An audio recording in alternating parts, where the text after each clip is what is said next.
Good morning student. इस channel पर आपका स्वागत है। क्लास 11 मैथ्स के अंतर्गत मैं complex numbers and quadratic equations को बताऊंगा। यह मेरा पार्ट 3 होगा, जिसमें आप Argand plane and polar representation अच्छे तरीके से सीखने वाले हैं। इतना ही नहीं, एनसीईआरटी एक्सरसाइज 5.2 का complete solution with explanation step by step आप देखेंगे ही नहीं बल्कि सीखेंगे। उम्मीद करता हूँ कि आपने कॉम्प्लेक्स नंबर पार्ट 1 जरूर देखा होगा और कॉम्प्लेक्स नंबर का फाउंडेशन कॉन्सेप्ट भी समझ गए होंगे। अगर आपने नहीं देखा है तो इसे जरूर देख लेना, फायदा अवश्य होगा। तो चलते हैं डायरेक्ट वीडियो पर। आगे प्लेन एंड पोलर रिप्रेजेंटेशन। सबसे पहले कॉम्प्लेक्स नंबर का रिप्रेजेंटेशन आगे देखेंगे। कॉम्प्लेक्स प्लेन क्या होता है? कॉम्प्लेक्स प्लेन जो है सो कॉम्प्लेक्स नंबर का रिप्रेजेंट किया जाता है ग्राफ पेपर पर। कॉम्प्लेक्स नंबर मान लिया जाए a प्लस आई बी है, तो a का लेंगे एक्स एक्सिस पर और b का जो है सो वाई एक्सिस पर। वाई एक्सिस को इमेजिनरी एक्सिस भी कहते हैं और एक्स एक्सिस को रियल एक्सिस कहेंगे। तो यहाँ कुछ कॉम्प्लेक्स नंबर जो है ले लिया गया है A B C D E F, और उसका जो है सो कोऑर्डिनेट फाइंड आउट कर लिया गया है, यानी ए और बी को जो है लिया गया है। ये 2 4 हो गया, -2 3 हो गया, 0 1 हो गया, 2 0 हो गया, -5 और -2 हो गया, 2 -5 हो गया। अब ये सब पॉइंट को जो है सो रिप्रेजेंट करेंगे ग्राफ पेपर पर। तो हम देखते हैं कि 2 4 का रिप्रेजेंटेशन कहाँ हुआ। 2 4 का रिप्रेजेंटेशन हमारा इस पॉइंट पर आएगा, यानी ये जो है सो हमारा ए पॉइंट हो गया। और उसी तरीके से B C D E F का भी रिप्रेजेंटेशन करेंगे, तो ये हमारा मिलेगा ग्राफ पर पॉइंट। तो हम देखते हैं कि फर्स्ट क्वाड्रेंट में ये गया, बी का सेकेंड क्वाड्रेंट में आएगा, सी का वाई एक्सिस पर आएगा, और ये डी पॉइंट जो है सो एक्स एक्सिस पर आएगा, और ई पॉइंट जो है सो थर्ड क्वाड्रेंट में आएगा, और फोर्थ क्वाड्रेंट में एफ पॉइंट पर जाएगा। तो इस प्रकार से हम कॉम्प्लेक्स प्लेन पर कॉम्प्लेक्स नंबर का रिप्रेजेंटेशन किया जाता है। अब है polar representation of the complex number. Polar representation कैसे किया जाएगा? ग्राफ पेपर पर पोलर रिप्रेजेंटेशन जो है सो बहुत इम्पोर्टेंट है। ये आपका हर एक एग्जाम में इससे क्वेश्चन आएगा ही, तो इसको सही तरीके से देख लेना है। नॉन जीरो कॉम्प्लेक्स नंबर मान लिया जाए x प्लस आई वाई है, तो ये जो है सो नॉन जीरो कॉम्प्लेक्स नंबर हो गया। तो distance between the origin to the point, यानी यहाँ पर जो है सो पी पॉइंट है, तो हमारा क्या हो जाएगा? पहले ही बताए थे कि डिस्टेंस जो होता है सो मॉडुलस होता है, तो मॉडुलस इसका निकाल देंगे, हमारा X square plus Y square हो जाएगा। यही हमारा इसका ये हुआ, डिस्टेंस हो गया, यानी आर आर इक्वल टू हमारा क्या हो जाएगा? मॉडुलस जेड हो गया। Let the length of the be r and theta be the angle. ये जो है सो लेंथ हो गया, और ये थीटा जो है सो एंगल हो गया, which makes O P with a x x axis. Polar coordinate of the point, polar coordinate यानी कि ये आर हो गया और थीटा हो गया, तो ये O P equal to r हो गया, और ये एंगल जो है सो ये थीटा हो गया। तो परपेंडिकुलर ड्रॉ कर देंगे, P M perpendicular to O X, तो हमारा क्या हो जाएगा? In triangle O P M, यानी इस ट्रायंगल में हम क्या देखते हैं? यहाँ पर एम पॉइंट है, तो ये जो है सो हम देख रहे हैं sine theta equal to perpendicular, यानी पी एम बाई हाइपोटेनस यानी वाई बाई आर। तो y इक्वल टू यहाँ पर क्या हो जाएगा, r साइन थीटा हो जाएगा, और cos इक्वल टू क्या हो जाएगा, o m y o p यानी x y r। Therefore x equal to इतना हो गया, इसलिए z equal to r common ले लेंगे, cos theta plus i sine theta हो जाएगा। z equal to r cos theta plus i sine theta हो गया। This is called the polar form of the trigonometric form और modulus amplitude of the z हो गया।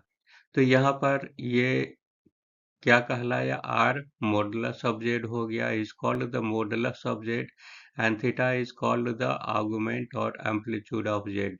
It is written a r g z and amp z. The value of theta such that minus pi less than theta less than or equal to pi is called the principal argument of the z। इस प्रकार से इसको हम ये इतना समझ गए हैं। एक्सरसाइज 5.2 क्वेश्चन नंबर 1 है, find the modulus and argument of each of the complex number. Modulus find out करना है और आर्गुमेंट निकालना है कॉम्प्लेक्स नंबर का। नंबर 1 में है ये z equal to -1 minus i root 3।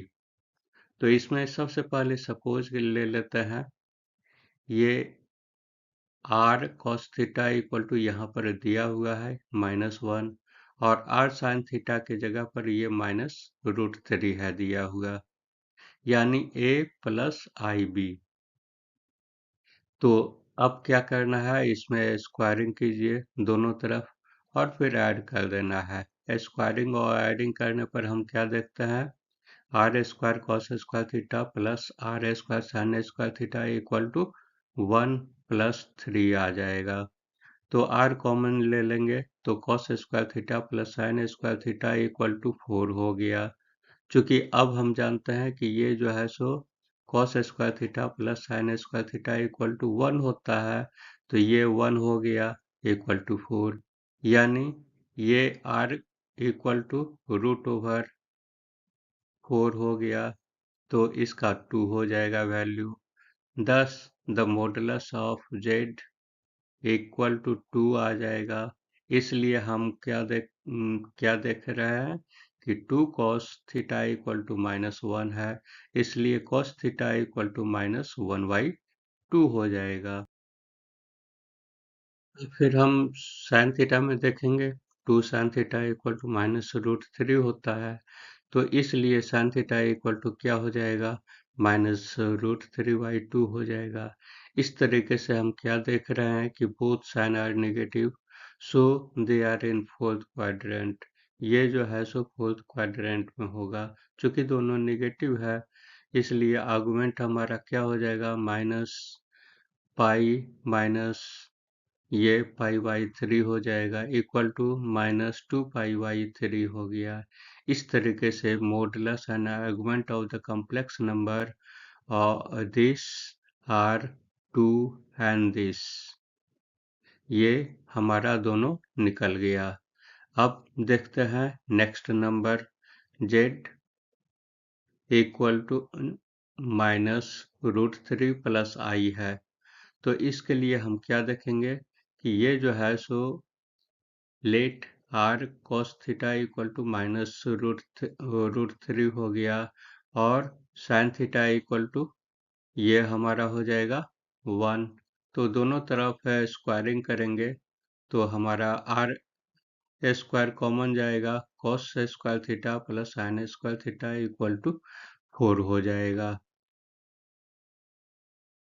ये r स्क्वायर इक्वल टू √4 हो गया, इसलिए r इक्वल टू 2 हो जाएगा। इसलिए मॉडुलस z इक्वल टू क्या हो जाएगा, 2 हो जाएगा। cos थीटा इक्वल टू -3/2 और sin थीटा इक्वल टू 1/2। इस तरीके से हम क्या देखते हैं, दोनों का जो है नेचर, उसके अनुसार से हम देखते हैं कि थीटा जो है सो सेकेंड क्वाड्रेंट में आएगा। चूंकि ये कॉस माइनस में है और साइन प्लस में है, तो इस तरीके से हम मेरा थीटा का वैल्यू क्या हो जाएगा, पाई माइनस पाई बाई 6, यानी सॉल्व करेंगे हमारा इतना आएगा। इस तरीके से मॉडुलस ऑफ जेड हमारा 2 हो जाएगा, आर्गुमेंट जेड हमारा 5/6 आएगा, 5 pi by 6।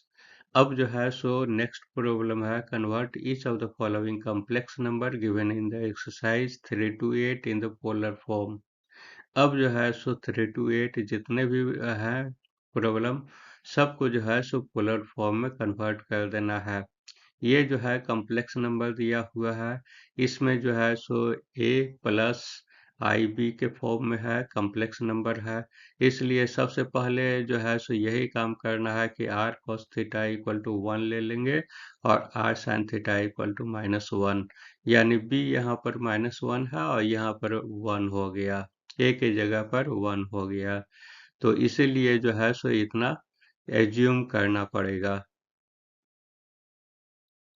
By squaring and adding we get r square equal to 2 हो जाएगा।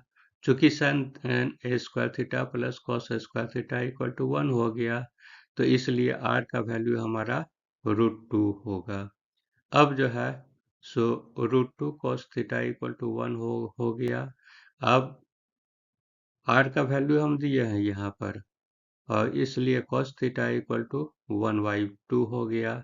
अब यहाँ से देखते हैं कि √2 साइन थीटा इक्वल टू -1 है, इसलिए साइन थीटा इक्वल टू 1/2 हो जाएगा।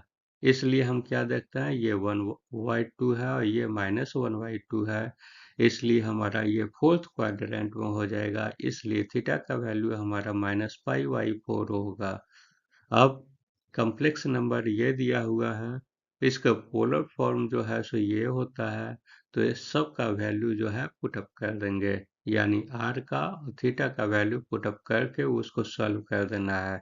√2 कॉस -π/थीटा और प्लस आई √2 साइन -π/थीटा, यानी √2 हो गया कॉस -π/थीटा और आई साइन -π/थीटा। यही जो है सो हमारा ये पोलर फॉर्म कहलाएगा। अब क्वेश्चन है -1 प्लस आई, यानी उसमें let r cos theta equal to -1 हो गया, r sin theta equal to ये 1 हो जाएगा। दोनों तरफ स्क्वायर और ऐड करने पर हमको क्या मिलेगा, ये r स्क्वायर कॉमन ले लेंगे, cos square theta plus sine square theta equal to -1 square और 1 स्क्वायर। चूंकि इतना इक्वल टू 1 होता है, इसलिए r square equal to 1 plus 1 हो जाएगा, इसलिए r इक्वल टू √2, यानी cos थीटा का वैल्यू -1/2 आया और sin थीटा का वैल्यू 1/2 आएगा।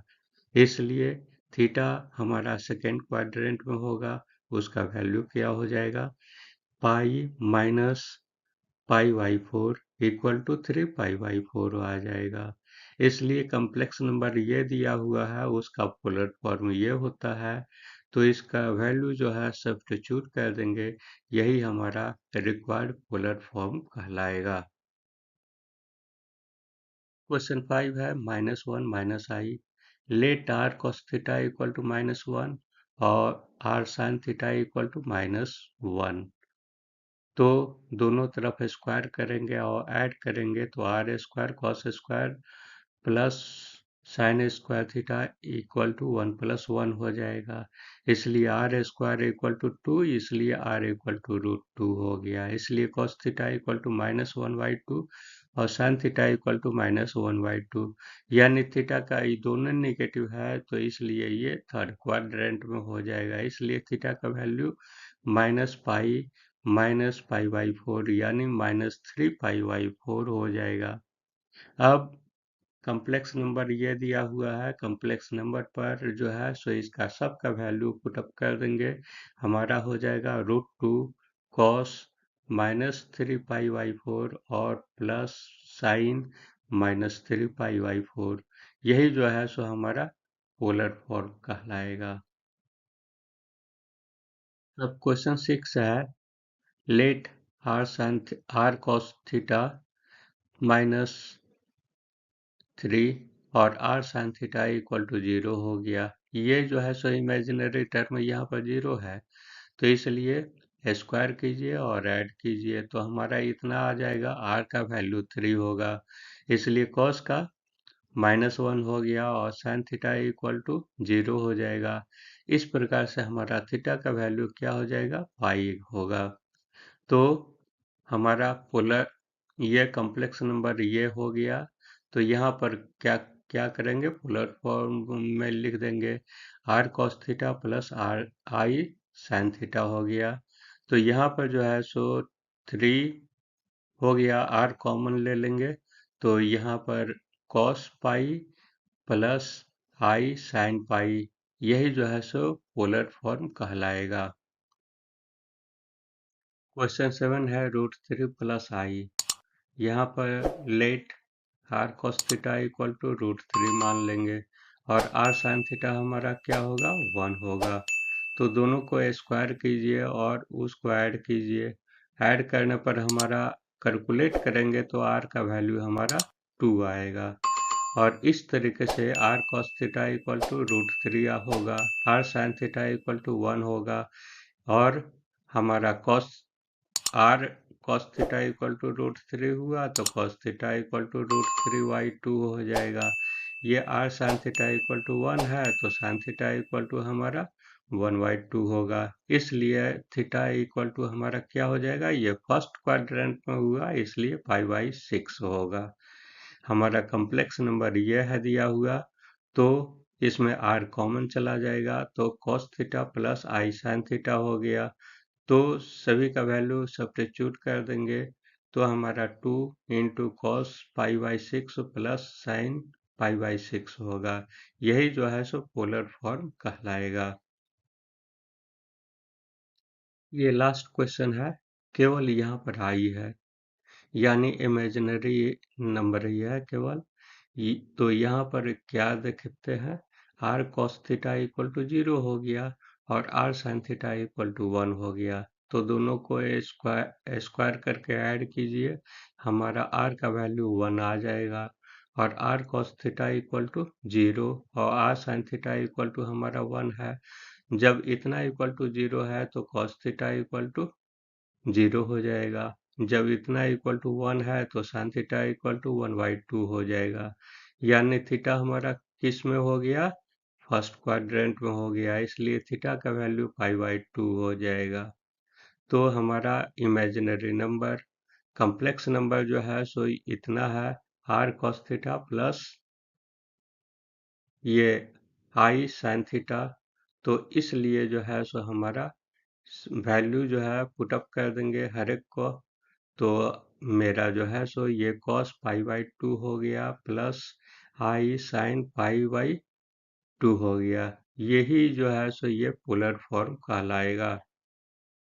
तो thanks for watching the video. For more updates, subscribe the channel and like and comment and share the video to your friends to get knowledge in mathematics. Have a nice day.